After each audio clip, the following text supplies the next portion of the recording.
Imagine a nation where its entire history, I mean, from ancient civilizations right through to global migrations, is quite literally woven into the DNA of its people. Yeah, it's like a living map, isn't it? Right. Tracing journeys across oceans, empires, Yeah. all converging in this one small country. Exactly. And scientists have actually pinpointed Belize as a really compelling example of this. They really have. Its genetic history acts like an incredibly detailed map, Mhm. of the Atlantic and Caribbean world. You can find DNA markers there that span 4 continents and, well, thousands of years. So what's so incredible about Belize then is that it's not just a country, it's almost a genetic anomaly, you could say. Hmm.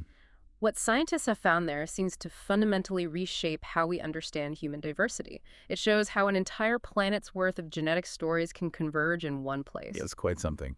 So our mission in this deep dive is really to explore what makes this genetic makeup so special, why scientists are so interested, and maybe touch on some of the fascinating and sometimes challenging questions it brings up. Absolutely. Yeah. It truly is remarkable how much information is packed into the human genome when you look at a place like Belize. So when we talk about this living map of Belize, where does that story truly begin? What have scientists, uncovered about the earliest genetic foundations? Well, the story really begins deep in antiquity Hmm. with the indigenous Maya peoples. Groups like the Yucatec, Mopan, and Quechua, they form the oldest genetic layer, the foundation of Belize. Okay. And we have archaeological evidence showing settlements dating back over 3,000 years. I mean, imagine these large cities like Caracol thriving between 600 and 900 CE. Wow, that far back. Oh, yes. And even today, modern Maya populations in Belize, especially if you look in the rural southern districts, they retain a significant amount of that ancient lineage. How significant are we talking? We're talking 70 to 95% indigenous ancestry in many cases. 70 to 95, that's huge. It is. It shows a remarkable continuity. But these ancient roots, they reveal something truly remarkable beyond just, well, being there, don't they? It's about how that DNA actually adapted over centuries. Can you unpack that a bit, the genetic adaptations? Absolutely. This is where it gets really interesting. Researchers have found genetic adaptations that seem to include things like high-altitude traits, which is fascinating in itself, and also unique metabolic genes. Metabolic genes related to diet. Exactly. The thinking is that these were shaped by a maize-based diet over hundreds, maybe thousands of years. It's this powerful illustration of, well, coevolution between humans and their environment, right down to the molecular level. That's incredible. It's such a powerful reminder, isn't it? How deeply our environment, even something as basic as what we eat, can shape our very genetic makeup over generations. Definitely. But of course, Belize's story isn't only about ancient adaptation. It also carries, well, the deep imprint of later movements of people, often forced movements. Precisely. And according to the studies, the largest non-indigenous genetic contribution to Belize comes from African ancestors, people brought there through the British transatlantic slave trade, mostly between the 17th and 19th centuries. And that profound historical impact, it's starkly visible in the genetics today, isn't it? It certainly is. You see it powerfully reflected in today's communities. Mm. For example, Creole and Garifuna communities in Belize, Mhm. they often carry something like 60 to 80% West and Central African ancestry, Right. primarily from regions like modern-day Ghana, Nigeria, Cameroon, and Angola. Okay. And what's especially noteworthy is the Garifuna people. They are genetically quite unique, a distinct Afro-Indigenous group. They blend that African ancestry with indigenous Caribbean lineages, specifically Arawak and Carib. Ah, so another layer of mixing. Exactly. It speaks to another whole chapter of history and cultural fusion. That blend of African and indigenous ancestry is truly unique. But what about the European colonial influence? Did that just sort of layer on top, or did it create new, distinct genetic patterns within Belize? Oh, it definitely left a strong imprint. You can't ignore Belize's colonial history. First under Spain briefly and then Britain for a long time. That played a significant role. So you see British and Spanish DNA markers. Yes. For instance, many Creole Belizeans have around 15 to 30% British ancestry. And the mestizo communities, those of mixed European and indigenous background, often show significant Spanish genetic influence. So it's a direct link to those colonial powers that shaped the region. Absolutely. It's written right there in the genes. So we have the ancient Maya roots, the major African contribution, the European colonial layer. Were there other, maybe less prominent migrations that added to this unique genetic landscape? Yes, absolutely. Even after slavery was abolished, Belize continued to attract diverse groups.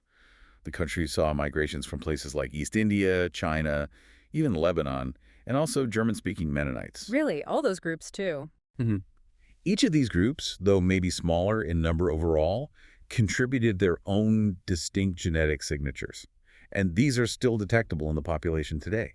It's kind of like every wave of migration left its own unique little fingerprint. This sounds like just an extraordinary natural laboratory for scientists. I mean, what kind of insights can this incredible genetic diversity actually offer us? It offers some really critical insights, especially in areas like disease resistance. How so? Well, for example, researchers study the prevalence of the sickle cell trait in Afro-descendant communities there.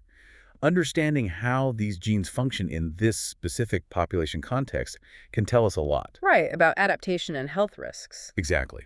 And it's not just disease resistance, it also provides clues about metabolic health. You mentioned diet earlier. Yeah. Well, there are higher rates of type 2 diabetes in some groups in Belize. Scientists are exploring links to these, well, genetic environment mismatches. Like our genes are set for one environment and then the environment changes. Precisely. It's like we're watching how our bodies, our genes, respond to a rapidly changing world in real time. It shows how our genetic blueprints, maybe honed over millennia for specific environments and diets, can create unexpected health challenges when our world changes. Fascinating and a bit sobering too. It is. And, if we connect this back to the bigger picture, this whole genetic story also tells a powerful tale of cultural resilience. It shows how migration and intermarriage didn't just mix genes, they shaped one of the Caribbean's most multilingual and multicultural nations. So the genetic threads are literally woven into the social fabric. Beautifully put, yes. Now, this research is clearly powerful, but I imagine when you're dealing with such personal ancestral data, there must be significant ethical considerations. Debates too, right? Oh, absolutely. Huge ethical questions arise. This raises that important question, who really owns the story held within our genes? What are some specific concerns? Well, for example, indigenous leaders have voiced real concern over DNA sampling, sometimes done without what they feel is proper, fully informed consent. There's a fear of exploitation, a loss of control over their ancestral data. That's completely understandable. You're dealing with heritage. Exactly. It's deeply personal and ancestral information. And beyond consent, is there a risk maybe that focusing on genetics might skew the narrative? Do some argue that emphasizing, say, African or European influence might inadvertently overshadow the indigenous Maya's foundational role in Belize's heritage? That's a very key point in the debate. Some argue that genetic narratives, if they aren't framed very carefully, risk doing just that, minimizing the indigenous foundation. And there's also this ongoing crucial discussion about who actually benefits from the research. Is it primarily the local communities whose genes are being studied, or is it mainly the foreign institutions funding and conducting the studies? Right, the benefit sharing question. Exactly. These are really complex issues. They highlight the absolute need for ethical practices, for collaboration, and for respect in global research. Okay, so to really underline just how diverse this genetic landscape is, I read something truly striking. Go on. That two Belizeans from different ethnic groups, let's say, a Kiki Maya farmer down in Toledo and maybe a Garifuna musician up in Dangriga, they could actually have more genetic differences between them than between, say, a Spaniard and a Moroccan. Wow. Yes. That comparison really drives it home, doesn't it? It really does. That illustrates just how incredibly diverse Belize's genetic makeup is, packed into a relatively small nation. It tells us that within this one country, you can find a microcosm of humanity's vast genetic variations. So the question becomes, what does this all mean for understanding human diversity on a global scale? It's truly astounding. So, okay, as we wrap up this deep dive, it seems clear that scientists have found Belize's DNA is undeniably this living record of migration, survival, cultural fusion, everything. It really is. But this idea of the Belize gene, it prompts some big kind of provocative questions that we want to leave you, the listener, with. For instance, this unique genetic blend. Should it be openly studied as part of global human history, freely available to science? Or should it perhaps be more carefully safeguarded, viewed as a national heritage belonging primarily to the people of Belize? That's a tough one. And how can science really ensure that local communities truly benefit from the research findings? Is it just about publishing papers, or should there be tangible benefits, practical applications for the people whose DNA is being analyzed? A critical point. And finally, Can understanding Belize's incredible genetic diversity actually help create better, more tailored public health strategies for its wonderfully multicultural society? Can this knowledge translate into better health outcomes? These aren't just scientific questions, are they? Not at all. They're deeply human ones. Because ultimately, the Belize gene, it's more than just science. It's the history of a nation, written vibrantly right there in its people.